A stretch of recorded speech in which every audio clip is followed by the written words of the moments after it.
नमस्ते दर्शकवृन्द, म सङ्गीत योगी। हजुरहरूलाई थाहै छ म विभिन्न कृषि सम्बन्धी भिडियो बनाउने गर्छु।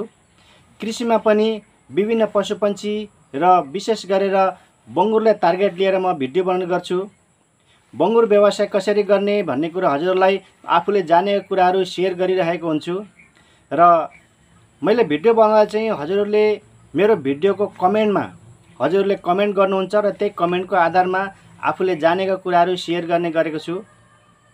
र आजको कमेन्टमा चाहिँ मैले धेरै भिडियोहरूमा यस्तो कमेन्ट देखेँ कि एउटा बङ्गुरको पाठाले चाहिँ अरू दुध छोडेर किन एउटै दुधमा मात्रै लडाइँ गरिरहन्छ, किन एउटै दुधमा मात्रै पाठाहरू झगडा गरिरहन्छन् भन्ने विषयमा चाहिँ सोधिराख्नु भएको थियो र यसैलाई म आफूले जानेका कुराहरू म सेयर गर्न गइरहेको छु। र विशेष गरेर यसमा चाहिँ के हुन्छ भने बङ्गुरको पाठाहरूको भनेको एउटा आफ्नै विशेषता हुन्छ कि सुरुमा जन्मिँदाखेरि जुन थुन चुसायो, जुन निप्पलहरू चुसायो, त्यही निप्पलहरू चाहिँ चुस्ने उनीहरूको एउटा के भन्ने नेचर हुन्छ हैन। जस्तो जुन थुनबाट दुध आउँदैन र पनि उसले त्यही थुन चुसिरहने गर्दछ। र अर्को कुरा, हामीले जन्मिँदाखेरि के गर्यौँ भने यो थुन पनि चुसायौँ, अर्को थुन पनि चुसायौँ, चारतिर हामीले चुसाइरह्यौँ भनेदेखि त्यो पछि गएर चाहिँ त्यो बङ्गुरको पाठाले चाहिँ ती अरू दुधहरू पनि खोजेर खाने र त्यसमा झगडा गरिने हुन्छ। र अर्को कुरा चाहिँ के रहेछ भनेर मेरो खोरमा पनि यस्तै समस्या भएको थियो र मैले यस सम्बन्धी केही अध्ययन गरेँ र अध्ययन गर्दा मैले के पाएँ भनेदेखि जब बङ्गुर चाहिँ जुन एउटा नेचर थाहा पाएँ बङ्गुरको यस्तो स्वभाव हुँदो रहेछ भनेर हैन। अर्को कुरा के पनि हुँदो रहेछ भने जुन बङ्गुरको निप्पलमा जुन होल हुन्छ त्यो होल चाहिँ कोही सानो कोही ठुलो किसिमको हुँदो रहेछ र ठुलो होल हुनेबाट राम्ररी दुध आयो र उसलाई टन्न चुस्दाखेरि हैन दुधहरू मनङ्गे आयो र त्यही थुन उसले चाहिँ रोजेको हुन्छ। र कुनै थुन चाहिँ सानो सिर्का आउने हैन, सानो निप्पलको त्यो थुन चाहिँ सानो हुने र त्यसबाट सानो सिर्का आउने र दुध मजाले नआउने भएर त्यो पाठाले मन नपराउने गर्छ।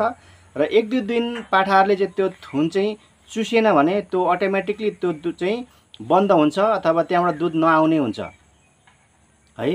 अब यसरी हामीले के गर्नु पर्यो भने जब बच्चा बङ्गुर चाहिँ बच्चा पैदा गर्छ त्यतिखेर हामीले के गर्नुपर्छ भने सबै दुधहरू एकचोटि दुहेर हेर्नुपर्ने हुन्छ। त्यहाँ एउटा सानो खिल हुन्छ, त्यो खिल चाहिँ हामीले फालिदिने गर्नुपर्छ। त्यो खिल फालेर फेरि दुई तिन खेप दुइसकेपछि भन्छ त्यसबाट दुधको सिर्का कस्तो आयो भनेर पनि हामीले जान्न सकिन्छ। र अर्को कुरा के पनि छ भनेदेखि त्यसमा सानो एउटा हैन जुन थुनबाट चाहिँ सानो सिर्का आइरहेको छ अथवा त्यो खिल निकालेपछि नि सानो सिर्का आयो भने के गर्नुहोस् भने एउटा सानो त्यो बाँसको हैन, बाँसको एउटा नरम पारेर एउटा सिङ्का जस्तो बनाउँछ, टुथपेन भन्छ नि हैन, दाँत कोट्याउने टुथपेन हो, त पिनले चाहिँ बिस्तारै यसो फिरफिर पारेर बिस्तारैबाट त गर्न पनि सकिन्छ। र त्यसलाई चाहिँ दुहेर चाहिँ दुई तिन दिनसम्म यसरी कन्टिन्यू यसरी दुइदिएर पनि हामीले कन्टिन्यू गर्न सकिन्छ। र विशेष गरेर चाहिँ पाठालाई त्यही थुन चाहिँ हामीले चाहिँ चुसाउने कोसिस गराउनुपर्छ। र कतिपय हैन पाठाले त अब चुस्दैन, दुध आउँदैन, उसको सिर्का पनि सानो आउँछ हैन, दुध थोरै आउने भएपछि पाठाले त मन पराउँदैन। र जुन थुन चाहिँ अब मजाले दुध आउँछ, ठुलो सिर्का आउँछ, ती पाठाहरू चाहिँ त्यतैतिर बल गर्छ। तर त्यो हामीले कसरी गरेको हुन्छ भने हामीले सुरुमै हामीले पाठोलाई दुध चुसाउँदाखेरि यो निप्पल पनि चुसायो, ओ निप्पल पनि चुसायो, सबै थोक चुसाउने यसरी गरियो भनेदेखि त्यो पाठाहरूले चाहिँ त्यस्तै बानी पर्छ र उसको नेचर त्यस्तै बस्छ र सबै कुराहरू चाहिँ त्यो जुन थुनमा चाहिँ बढी दुध आउँछ त्यसमा चाहिँ झगडा गर्ने गर्दछ। र यसबाट अब अर्को एउटा उपाय छ कि हजुरले चाहिँ अब निप्पलै चुस्दैन हैन, तिन चारवटा दुध चाहिँ त्यतिकै सुकेर गयो हैन। अब पाठाले चाहिँ एक दुई दिन चुसेन भने त त्यो अटोमेटिक सुकेर जान्छ हैन, दुधै सुकेर जान्छ।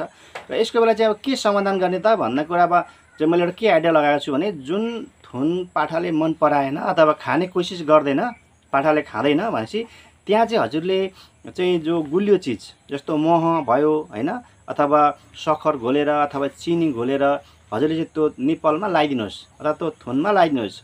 जब कि पाठा आएर ट्याप्प सुस्तायो त्यो गुलियो भेटोस् क्या, त्यसले यसरी गुलियो भेट्दा त्यो गुलियोको लोभले पाठाहरूले त्यहाँ चुस्ने गर्छ। र यसरी हरेक दिन कन्टिन्यू 2 3 दिन 4 दिन 5 दिन यसरी लगाइदिनुहोस् र त्यो गुलियोको चाहिँ लोभले त्यो पाठाले चाहिँ त्यो निप्पल चुस्छ र चुस्दा त्यो के हुन्छ, दुध पनि फेरि कम लाउँछ र दुध पनि फेरि आउँछ र धेरै चुसिरहने हुनाले त्यो निप्पलको होल पनि ठुलो हुन्छ र त्यसबाट दुधको सिर्का पनि ठुलो आउने गर्छ र पाठाले त्यो पनि मन पराउने गर्छ। हस् त हजुरलाई यो भिडियो कस्तो लाग्यो है, यसो सानो जानकारी थियो। हजुरलाई भिडियो मन पर्यो भने र मलाई पहिलोचोटि हेर्दै हुनुहुन्छ भने च्यानल सब्स्क्राइब गरेर जोडिनु होला र एउटा सानो लाइक गर्न नछुटाउनुहोस् भन्दै आजको भिडियो यही अन्त्य गर्ने अनुमति चाहन्छु। हस्त नमस्ते।